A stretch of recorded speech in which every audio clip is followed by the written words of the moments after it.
Welcome everyone. I'm sitting down today with our lead editor. He has just finished a massive project called Next Gen Bluechips. Rahul, thank you for being here.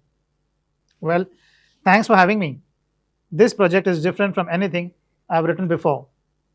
Not because the topic is new, but because most investors look at mid caps the wrong way.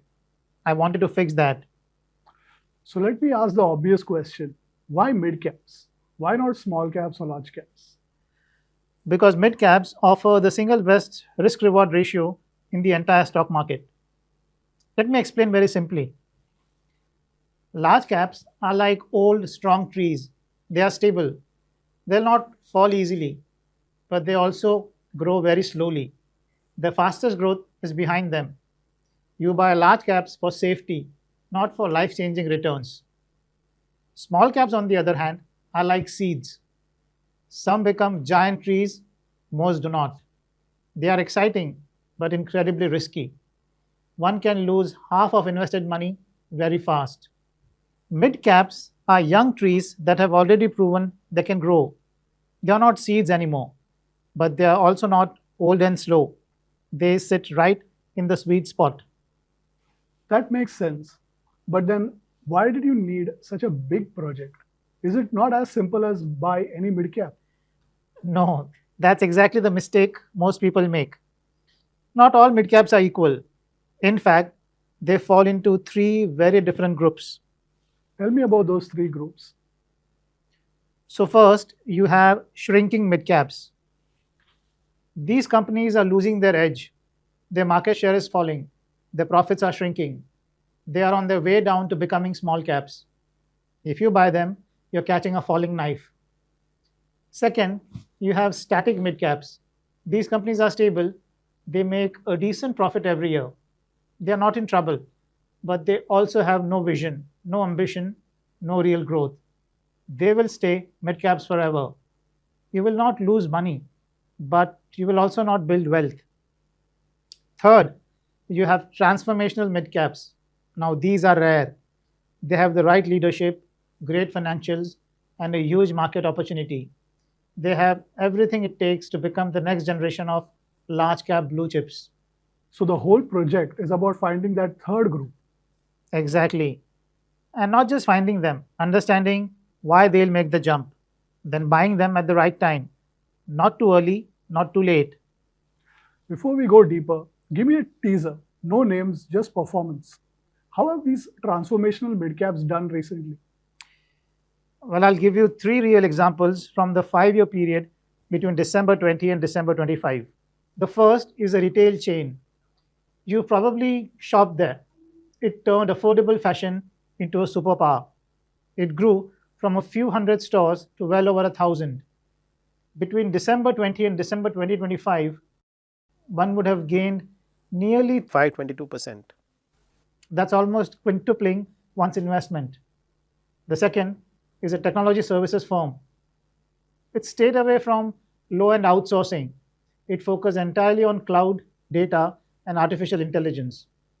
While many IT midcaps struggled, this one quietly doubled and doubled again. Over those same 5 years, it delivered roughly 729% returns. It's a financial holding company that most people have never heard of. It sits quietly in the BFSI space, but it is the parent of one of India's most respected non banking financial companies. The business model is simple: provide financing for commercial vehicles, cars, and home loans. Not very exciting, but absolutely essential. Between December 20 and December 25, the stock delivered roughly 240% returns. Those are fantastic numbers. But here's my skepticism. We just lived through one of the biggest bull markets in Indian stock market history. A rising tide lifts all boats. How do we know these three were not just lucky? How do we know this was not a random walk? That's the single most important question any investor can ask. And answering that question is the entire reason I wrote this project. It was not luck. These three winners were not random. There is a clear, logical, repeatable framework behind them. And that framework is what I'm going to share with you today. Okay, no more suspense. What is the framework? Well, I call it the VSA framework.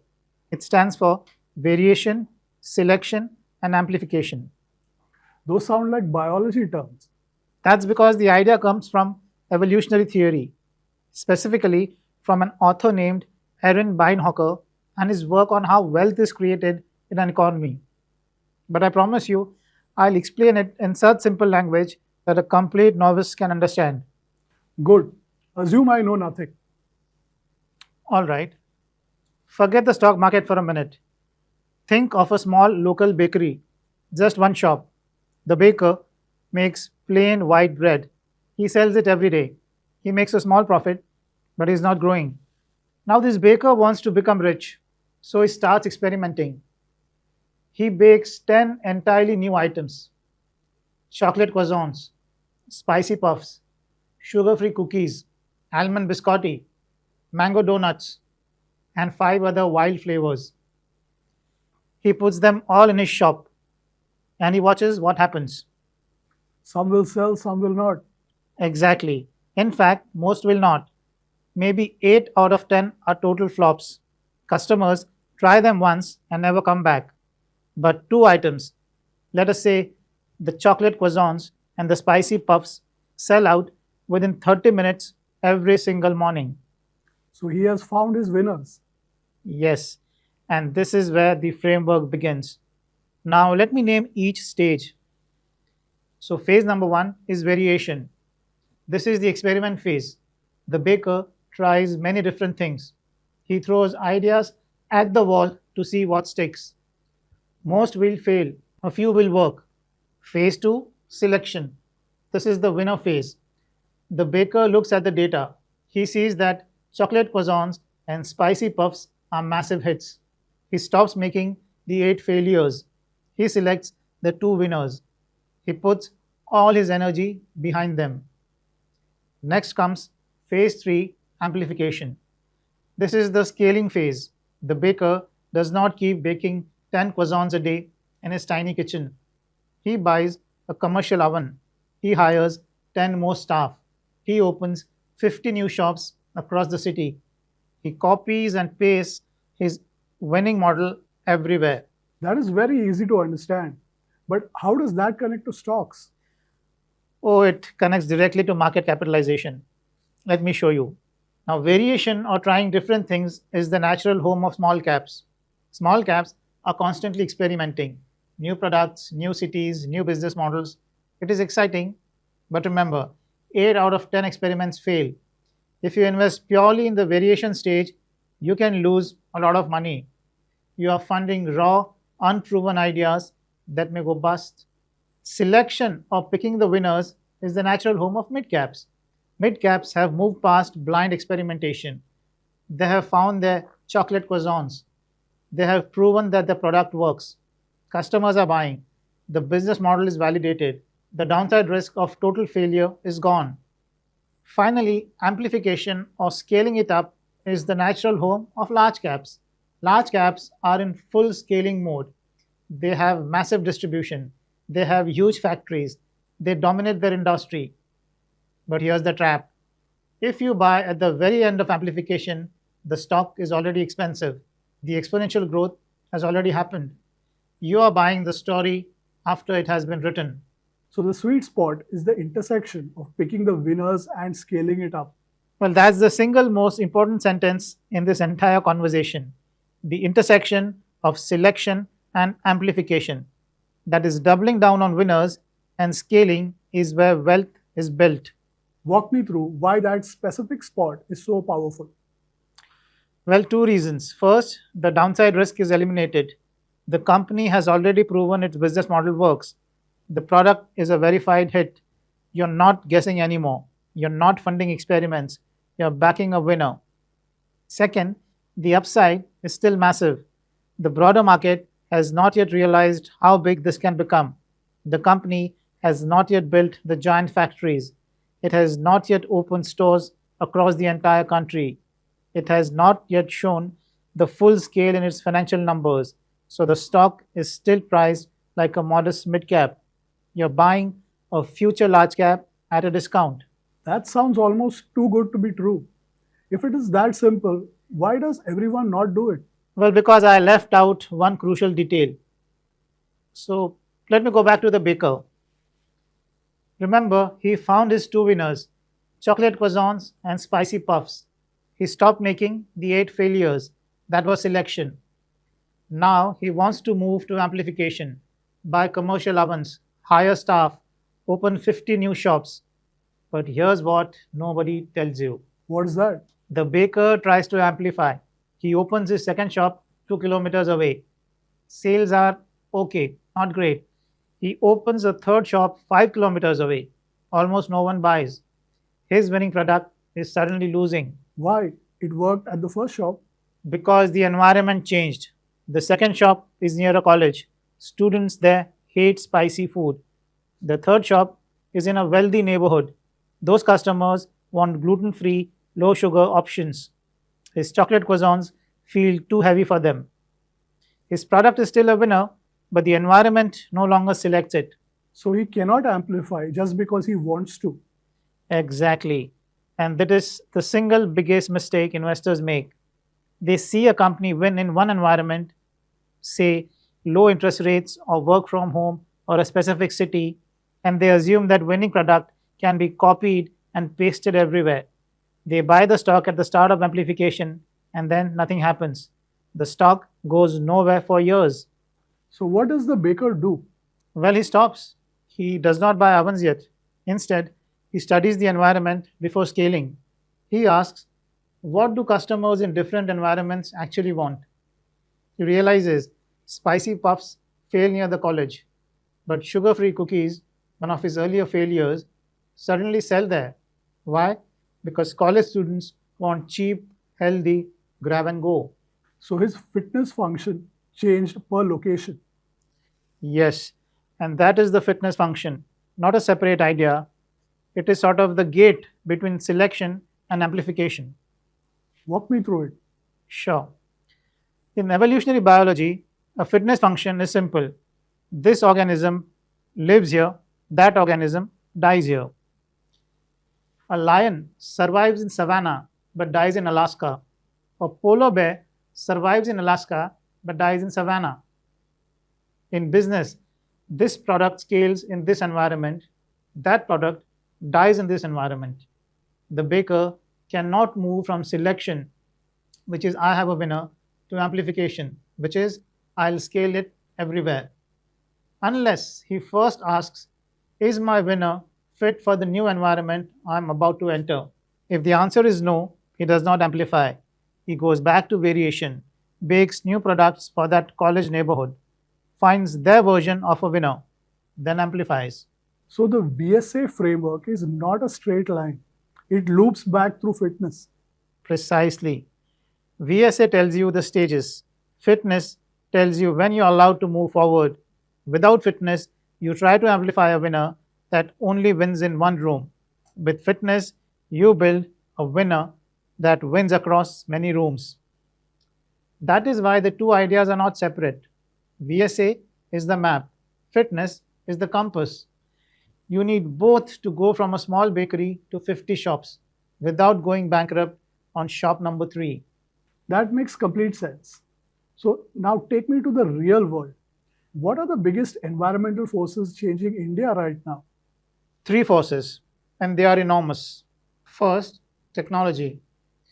Automation, artificial intelligence, cloud computing. These are not buzzwords. They are rewriting the fitness function for every industry. 10 years ago, a manufacturing company succeeded by having cheap labor. Today, it succeeds by having smart software. A mid-cap that has invested in AI and automation is suddenly more fit to survive than a large cap that is still using old systems.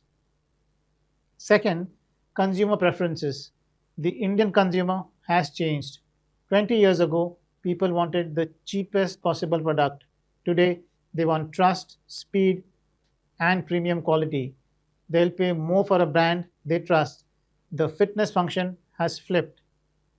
A mid cap that offers transparency and a great experience gets selected by the consumer. A large cap that still sells cheap, unbranded goods gets left behind. Third, Government regulations. This is a massive force in India right now. Think about defense manufacturing. The government is banning imports of hundreds of defense items. That creates a huge opportunity for domestic mid caps. Think about green energy. New laws favor clean power. Think about the formalization of the economy. GST and other reforms punish cash based unorganized players and reward organized, compliant ones. So the fitness function is the interaction of technology, consumers, and regulations. Yes, and remember the baker.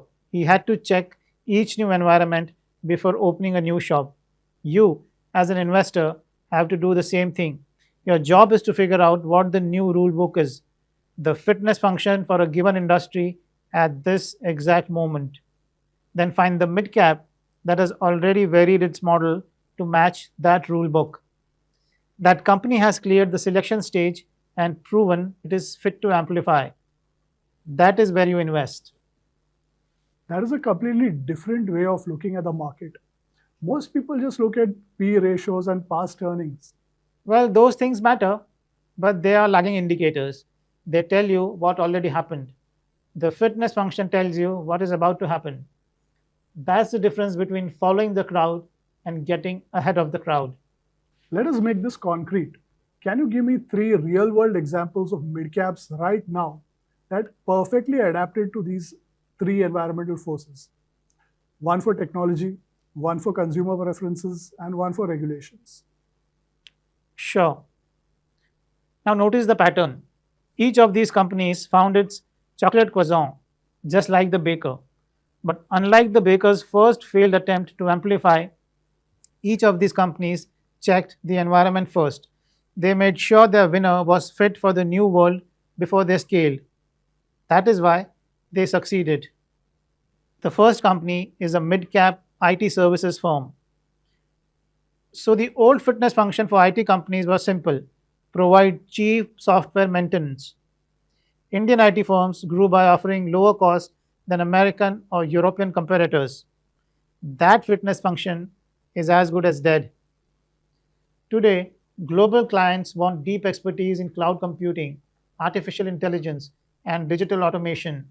They do not just want someone to maintain old software, they want someone to build new smart systems.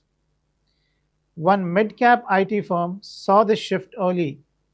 While others kept chasing low end contracts, this company varied its model completely. It trained its entire workforce on next gen tech. It built proprietary automation platforms. It specialized deeply in high value areas like banking, financial services, and travel. The market selected it.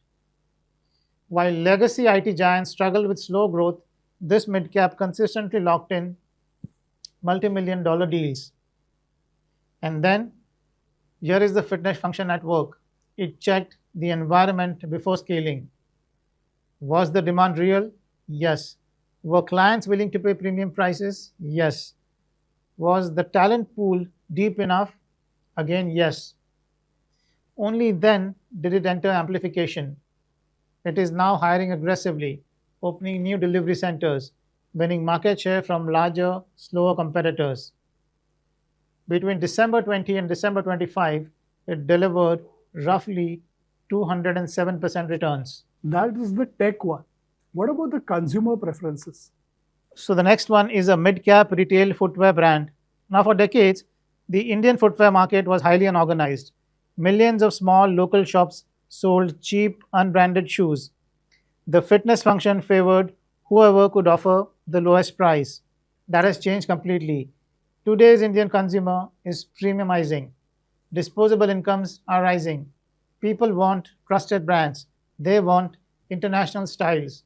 They want a clean, pleasant shopping experience, and they are willing to pay more for it. Now, one mid cap footwear company read this shift perfectly. It did not stay stuck in the old model of basic utilitarian shoes.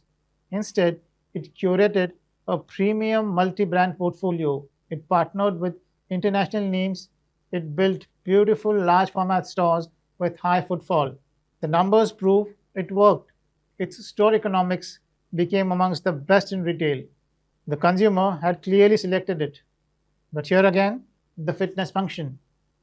Before amplifying, the company asked, will this same model work in tier 2 and tier 3 cities?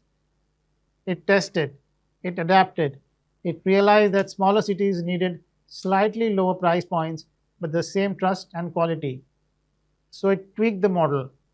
Then it scaled.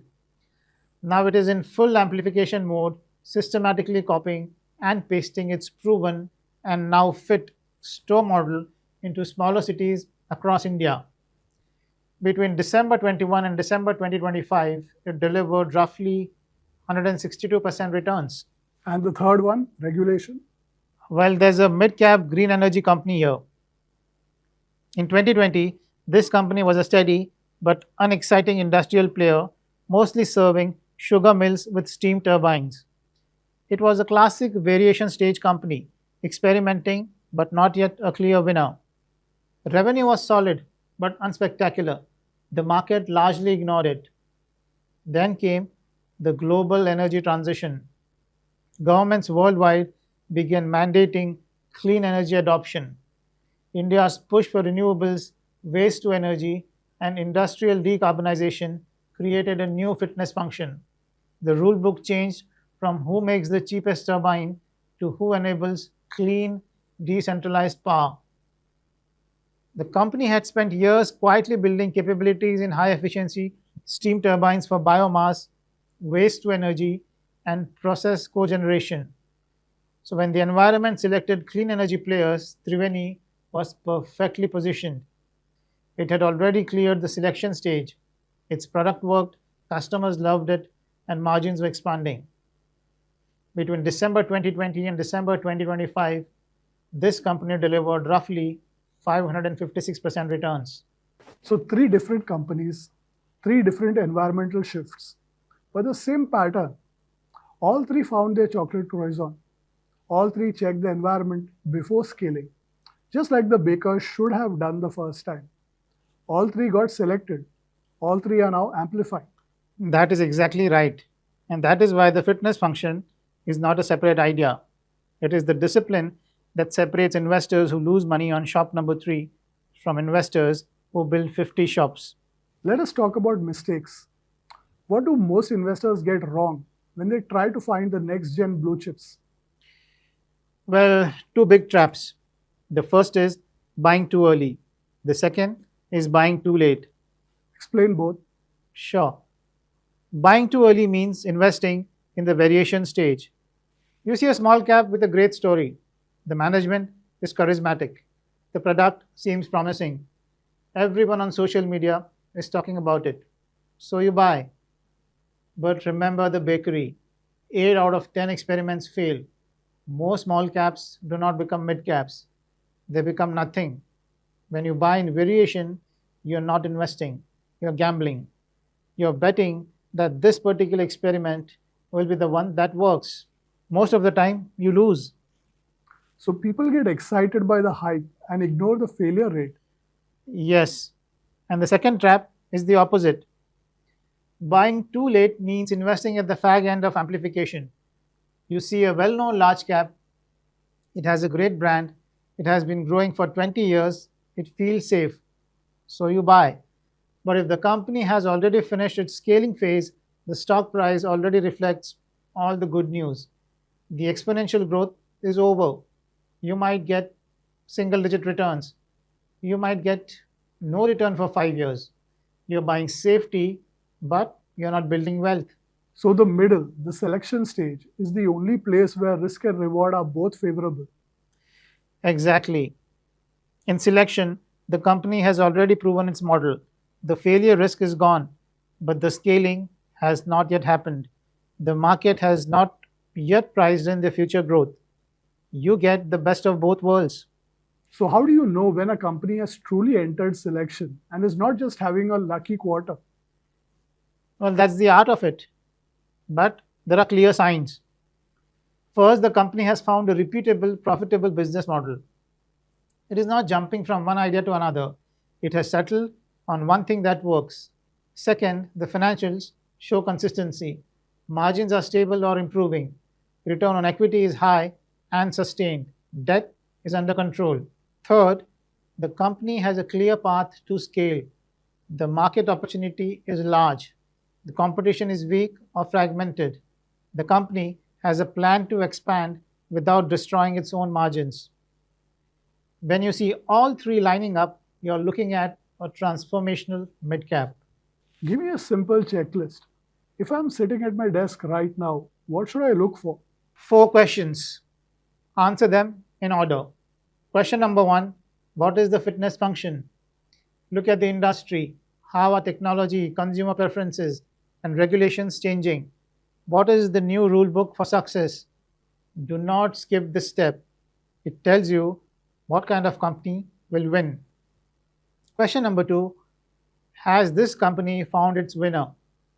Look for a clear, proven product or service that customers love. Look for consistency in sales and profits.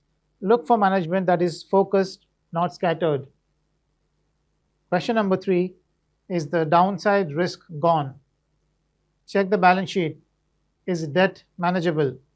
Check the competitive position. Does the company have a moat?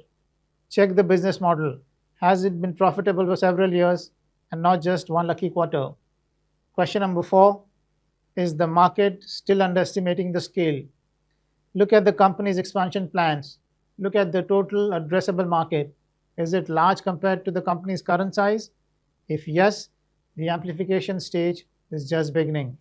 And if all four answers are yes, Well, you found a next gen blue chip. Not a guaranteed winner, nothing is guaranteed in the stock market, but a company with the right structure, the right timing, and the right risk reward profile. how many such companies exist at any given time? Not many. That is what makes this project valuable. Out of hundreds of mid caps, only a handful are truly transformational. The rest are either shrinking or static. Finding the few real ones requires work. That is why I spent months on this project. So, what is the single action you want every reader to take after exploring this project? Stop looking at the stock market as a collection of random price movements. Start looking at it as a living ecosystem where some companies are fit for the future and most are not. Learn to read the fitness function.